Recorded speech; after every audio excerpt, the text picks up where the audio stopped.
Hi friends, எல்லோரும் எப்படி இருக்கீங்க? நல்லா இருக்கீங்களா? இன்றைக்கி இந்த வீடியோவில் சின்ன சின்ன சமையல் குறிப்புகள் தான் பார்க்க போகிறோம். இந்த மாதிரி சின்ன சின்ன டிப்ஸை தெரிஞ்சு வச்சுக்கிறதுனால உங்களோட நேரமும் மிச்சமாகும், சமையலும் ருசியாக இருக்கும். ஃபஸ்ட்டு டிப் என்னன்னு பார்ப்போம்.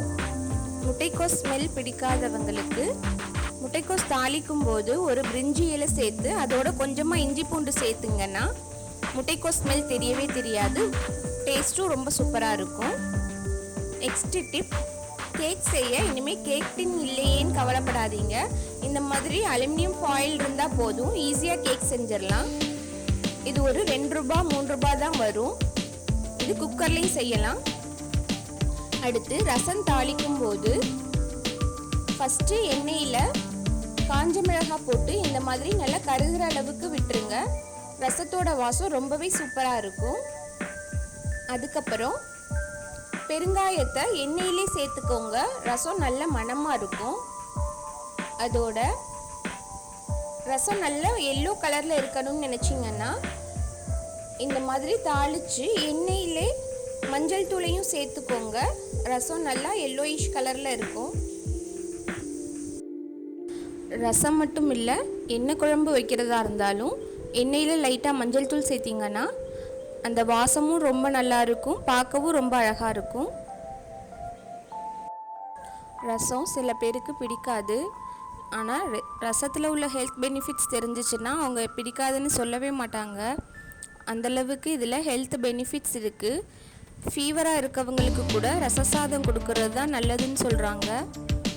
அது ஈஸியாக டைஜஸ்ட் ஆகிறதுக்கு ரொம்ப ஹெல்ப் பண்ணும்.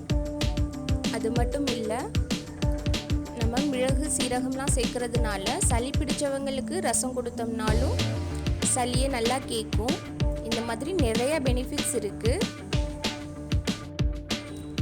அடுத்த டிப் என்னன்னு பார்க்கலாம். தேங்காய் உடைக்கிறது சில பேருக்கு ரொம்ப கஷ்டமாக இருக்கும். அந்த மாதிரி இருக்கவங்க இந்த மாதிரி தண்ணி வச்சு அதில் ஒரு 10 நிமிஷம் தேங்காவை போட்டு வச்சுருந்து அதுக்கப்புறம் உடைச்சிங்கன்னா ஈஸியாக உடையும். அதோட மேலே உள்ள இந்த தூள் தூளாக விழுகிறதும் விழுகாது. இதை ட்ரை பண்ணி பாருங்கள், ரொம்பவே யூஸ்ஃபுல்லாக இருக்கும். நெக்ஸ்ட் டிப் என்னன்னு பார்க்கலாம். இடியாப்பம் பிழிகிறதுனா நிறைய பேருக்கு ரொம்ப கஷ்டமான வேலையாக தெரியும். இடியாப்பம் பிழியும் போது கை ரொம்ப வலிக்கும், சில நேரம் கட்டையில் ஒழுங்காக இறங்காது. அந்த மாதிரி இருக்கிறவங்க மாவு எப்போதும் போல் பிசைஞ்சு சுடுதண்ணி வச்சு இந்த மாதிரி நம்ம கட்டைக்கு ஏற்ற மாதிரி உருண்டைகளை உருட்டி தண்ணியில் ஒரு 10 நிமிஷம் வேக வச்சுருவோம்.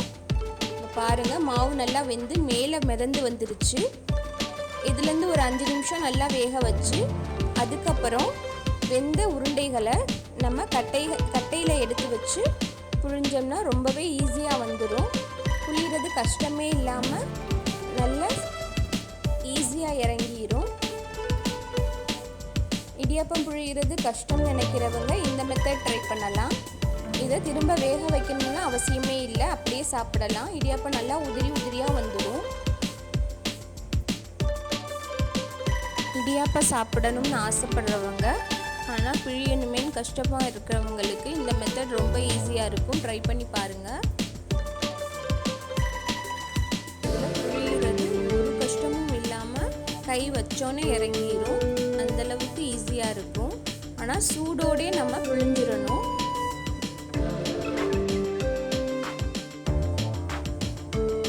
பாருங்கள், இடியாப்பம் நல்லா உதிரி உதிரியாக வந்திருக்கு.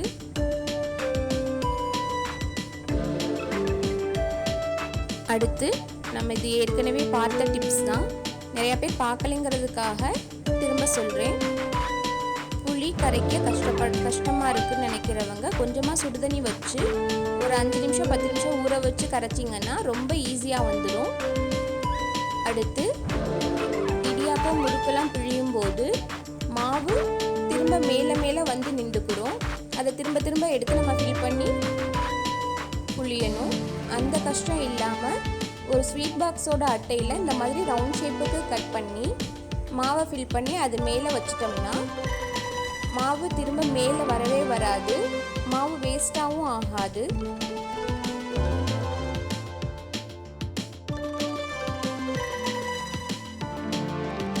எல்லா மாவையும் புழிஞ்சதுக்கப்புறம் காமிக்கிறேன். இப்போ பாருங்கள், மாவு மேலே வரவே இல்லை. இதனால் மாவு கொஞ்சம் கூட வேஸ்ட் ஆகாமல் எல்லா மாவையும் புழிஞ்சிடலாம்.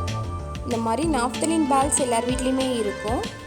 இந்த மாதிரி சிங்க் ஏரியாலையும் பாத்ரூம் ஏரியாவிலையும் ஒன்று போட்டு வச்சிட்டிங்கன்னா இது ஒரு 10-15 நாளைக்கு இருக்கும். சிங்க் ஏரியாவிலேருந்தும் பாத்ரூம்லேருந்தும் எந்தவித பேட் ஸ்மெல்லும் வராமல் இருக்கும். தண்ணி படும் போதெல்லாம் நாப்தலின் பால்ஸோட ஸ்மெல் தான் வரும். அடுத்து பூண்டு உரிக்கிறதுக்கு கஷ்டப்படுறவங்க பூண்டை வெதுவெதுப்பான தண்ணியில் ஊற வச்சு ஒரு 1/4 மணி நேரம் கழித்து உரிச்சு பாருங்கள். ரொம்ப ஈஸியாக தோல் எடுக்க வந்துடும். தண்ணியை ரொம்ப கொதிக்க வைக்கக்கூடாது, பூண்டு வெந்து போயிடும். ஒரு வெதுவெதுப்பான சூட்டில் இருந்தால் மட்டும் போதும். ரொம்ப ஈஸியாக பூண்டு உரிச்சிடலாம்.